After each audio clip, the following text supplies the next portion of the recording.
The Smartest Giant in Town, written by Julia Donaldson and illustrated by Axel Scheffler. George was a giant, the scruffiest giant in town. He always wore the same pair of old brown sandals and the same old patched-up gown. I wish I wasn't the scruffiest giant in town, he said sadly. But one day, George noticed a new shop.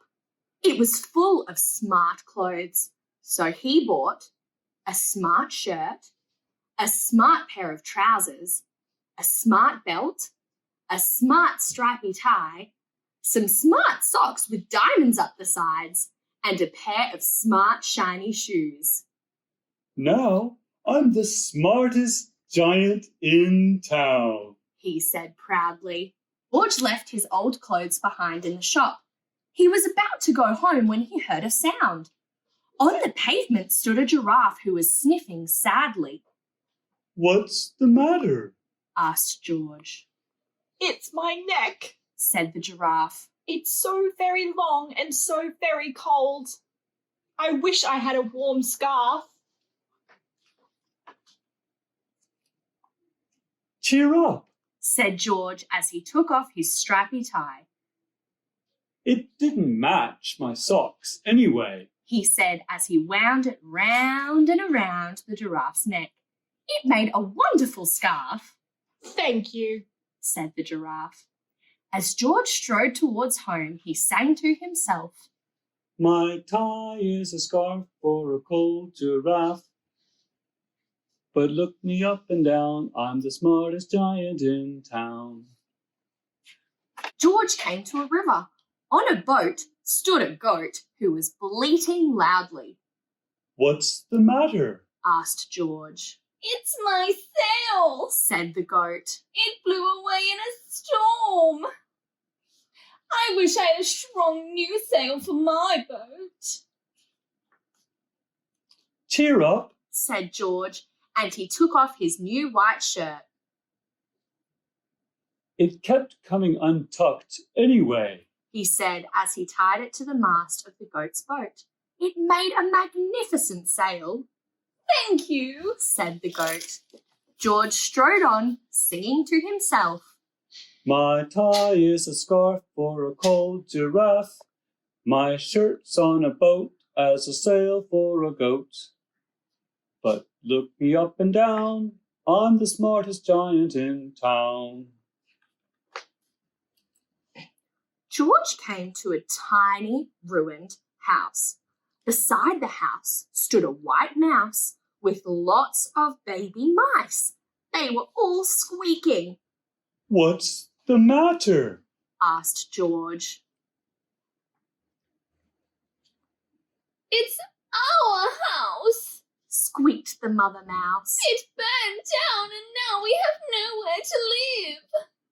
I wish we had a nice new house. Cheer up, said George, and he took off one of his shiny shoes. It was giving me blisters anyway, he said as the mouse and her baby scrambled inside. The shoe made a perfect home for them. Thank you, they squeaked. George had to hop along the road now, but he didn't mind. As he hopped, he sung to himself. My tie is a scarf for a cold giraffe. My shirt's on a boat as a sail for a goat. My shoe is a house for a little white mouse. But look me up and down, I'm the smartest giant in town. George came to a campsite. Beside a tent stood a fox who was crying. What's the matter? asked George. It's my sleeping bag, said the fox. I dropped it in a puddle. I wish I had a warm, dry sleeping bag. Cheer up, said George, and he took off one of his socks with diamonds up the sides. It was tickling my toes anyway, he said, as the fox snuggled into it. It made a very fine sleeping bag, Thank you. said the fox. George hopped on, singing to himself. My tie is a scarf for a cold giraffe. My shirt's on a boat as a sail for a goat. My shoe is a house for a little white mouse. One of my socks is a bed for a fox. But look me up and down, I'm the smartest giant in town. George came to a big, squelchy bog. Beside the bog stood a dog who was howling. What's the matter? Asked George. It's this bog. Said the dog. I need to get across, but I keep getting stuck in the mud. I wish there was a safe, dry path.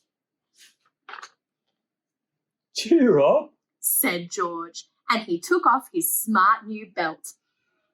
It was squishing my tummy anyway. He said as he laid it down over the bog. It made an excellent path, Thank you. said the dog. The wind started to blow, but George didn't mind. He hopped on, singing to himself. My tie is a scarf for a cold giraffe. My shirt's on a boat as a sail for a goat. My shoe is a house for a little white mouse. One of my socks is a bed for a fox. My belt helped a dog who was crossing a bog. But my trousers are falling down. I'm the coldest giant in town. Suddenly, George felt sad and shivery and not at all smart. He stood on one foot and thought. I'll have to go back to the shop and buy some more clothes. He decided. He turned round and hopped all the way back to the shop. But when he got there, it was closed, Oh, no. cried George. He sank down into the doorstep and a tear ran down his nose. He felt as sad as all the animals he had met on his way home. Then, out of the corner of his eye, he saw a bag with something familiar poking out of the top. George took a closer look. My gown. He yelled. My dear old gown and sandals. George put them on. They felt wonderfully comfortable. I'm the coziest giant in town. He cried, and he danced back home along the road. Outside his front door stood all the animals he had helped. They were carrying an enormous present. Come on, George. They said. Open it. George untied the ribbon. Inside was a beautiful gold paper crown and a card, Look inside the car, George. said the animals.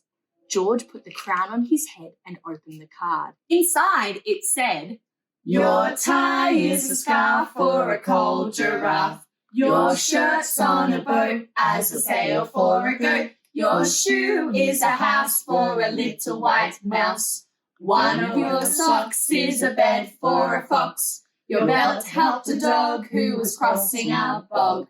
So here is a very fine crown to go with the sandals and gown of the kindest giant in town. and that's the end of our story.